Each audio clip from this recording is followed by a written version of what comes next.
बच्चों, हम लोग आज अयोध्या सिंह उपाध्याय हरिऔध जी का साहित्यिक परिचय एवं उनकी कृतियाँ पढ़ेंगे, क्योंकि आपके कोर्स में कवियों और लेखकों का साहित्यिक परिचय एवं कृतियाँ हैं और यह प्रश्न 5 अंकों का होता है।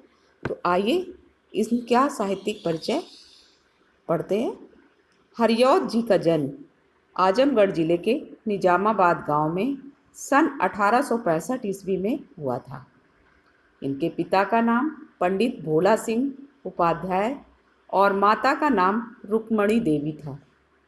मिडिल परीक्षा उत्तीर्ण करने के पश्चात इन्होंने काशी के क्वींस कॉलेज में प्रवेश लिया, किंतु अस्वस्थता के कारण इन्हें बीच में ही अपना विद्यालयी अध्यापन छोड़ देना पड़ा। इसके बाद इन्होंने घर में ही फारसी, अंग्रेजी और संस्कृत भाषाओं का अध्ययन किया। कुछ वर्ष तक इन्होंने निजामाबाद के तहसीली स्कूल में अध्यापन कार्य किया। बाद में 20 वर्ष तक कानूनगो के पद पर कार्य किया। कानूनगो पद से अवकाश प्राप्त करके हरिऔध जी ने काशी हिंदू विश्वविद्यालय वाराणसी में अवैतनिक रूप से अध्यापन कार्य किया। अवैतनिक का अर्थ होता है बच्चों बिना वेतन के।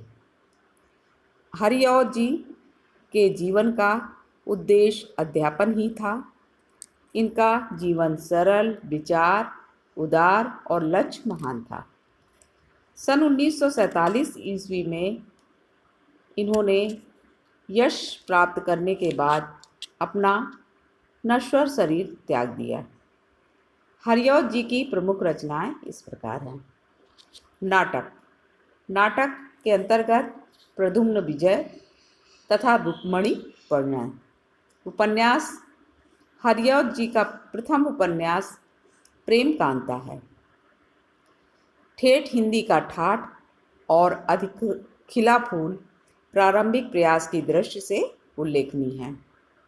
काव्य ग्रंथ वसुता हरिऔध जी की प्रतिभा का विकास एक कवि के रूप में हुआ। इन्होंने 15 से अधिक छोटे बड़े काव्यों की रचना की। इनके प्रमुख काव्य ग्रंथ इस प्रकार से हैं। प्रिय प्रवास वियोग श्रृंगार पर आधारित एक महाकाव्य है और इसके नायक व नायिका शुद्ध मानव के रूप में हमारे सामने आए हैं। नायक श्री कृष्ण थे और लोक संरक्षण तथा विश्व कल्याण की भावना से परिपूर्ण मनुष्य के रूप में इन्हें इस काव्य में दर्शाया गया है। रस कलश, इसमें हरिऔध जी की आरंभिक स्फुट कविताएं संकलित हैं। ये कविताएं श्रृंगार प्रधान हैं तथा काव्य सिद्धांत निरूपण के लिए लिखी गई हैं। चोखे चौपदे तथा चुभते चौपदे, इनमें खड़ी बोली पर आधारित मुहावरों का सौंदर्य दर्शनीय है। इन मुहावरों में लौकिक जगत की झलक का अभाव है। वैदेही वनवास, यह प्रबंध काव्य है। आकार की दृष्टि से यह ग्रंथ छोटा नहीं है, किंतु इसमें प्रिय प्रवास जैसे काव्यत्व का अभाव है। पारिजात, यह इनके स्फुट गीतों का क्रमबद्ध संकलन है। ये पहले ब्रज भाषा में कविता किया करते थे। रस कलश इसका सुंदर उदाहरण है। ये महावीर प्रसाद द्विवेदी जी के प्रभाव में आए और खड़ी बोली के क्षेत्र में उन्हीं के प्रभाव से ये आए और खड़ी बोली काव्य को इन्होंने नया रूप प्रदान किया। तो बच्चों, इस प्रकार से ये द्विवेदी युगीन कवि भी माने जाते हैं। भाषा, भाव, छंद और अभिव्यंजना की घिसी पिटी परंपराओं को तोड़कर इन्होंने नई मान्यताएं स्थापित ही नहीं की, अपितु इन्हें मूर्त रूप भी प्रदान किया। इनकी बहुमुखी प्रतिभा और साहस के कारण ही काव्य के भाव पक्ष और कला पक्ष को नवीन आयाम प्राप्त हुए। वर्ण विषय की विविधता हरिऔध जी की प्रमुख विशेषता है। यही कारण है कि इनके काव्य वृत्त में भक्तिकाल, ऋक्तिकाल और आधुनिक काल के उज्ज्वल बिंदु समाहित हो सके हैं। प्राचीन कथानकों में नवीन उद्भावनाओं के दर्शन प्रिप्रवास, वैदेही वनवास आदि सभी रचनाओं में होते हैं।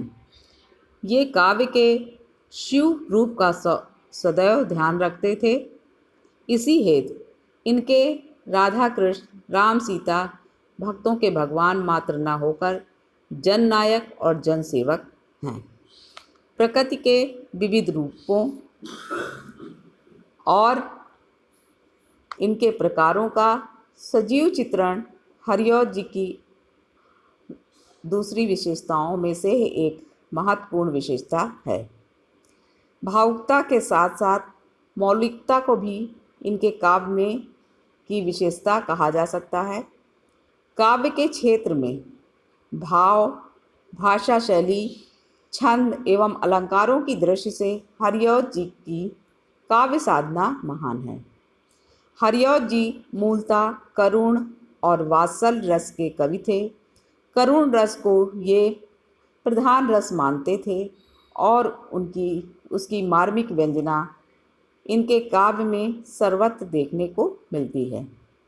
वत्सल और विप्रलंब श्रृंगार के हृदय स्पर्श श्री चित्र प्रिप्रवास में दिखाई पड़ते हैं। अन्य रसों के सुंदर उदाहरण इनके स्फुट काव्य में मिलते हैं। भाषा की जैसी विविधता हरिऔध जी के काव्य में है, वैसी विविधता महाकवि निराला के अतिरिक्त किसी के काव्य में नहीं है।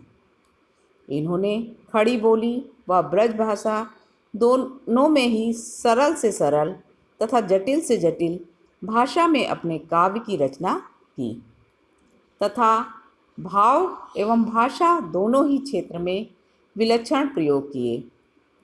इन्होंने कोमलकांत पदावली युक्त ब्रजभाषा, चोखे चौपदे और चुभते चौपदे में पूर्ण अधिकार और सफलता के साथ प्रयुक्त की है। आचार्य शुक्ल ने इसलिए इन्हें द्विकलात्मक कला में सिद्धहस्त कहा है। इन्होंने प्रबंध और मुक्तक शैलियों में सफल काव्य की रचना की। मुहावरे, संस्कृत शब्दावली से युक्त चमत्कारपूर्ण सरल हिंदी शैलियों की अभिव्यंजना शिल्प की दृष्टि से इन्होंने सफल प्रयोग किया है। अलंकारों का सहज और स्वाभाविक प्रयोग भी इनके काव्य में दिखाई पड़ता है। इन्होंने हिंदी के पुराने तथा संस्कृत छंदों को अपनाया है। कवित्त, सवैया, छप्पय, दोहा आदि इनके पुराने प्रिय छंद हैं और इंद्र, वज्रा, शार्दूल, विक्रीडित, शिखरणी, मालिनी, वसंतिलका, द्रुत, विलंबित आदि संस्कृत वर्णवृत्तों का प्रयोग कर इन्होंने हिंदी छंदों के क्षेत्र में युगांतर में ही उपस्थित कर दिया है। ये कवि सम्राट, साहित्य वाचस्पति आदि उपाधियों से सम्मानित हुए। अपने जीवन काल में ये अनेक साहित्यिक सभाओं और हिंदी साहित्य सम्मेलन के सभापति रहे।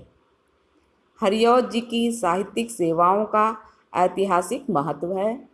निसंदेह इन्हें हिंदी साहित्य की एक महान विभूति माना जा सकता है। इन्हें हिंदी का सार्वभौम कवि भी माना जाता है। तो बच्चों, इस तरह से ये थी हरिऔध जी का साहित्यिक परिचय और उनकी कृतियाँ। तो इसे भी अपनी अभ्यास पुस्तिका में आप नोट कर लेंगे और उसको याद भी करेंगे।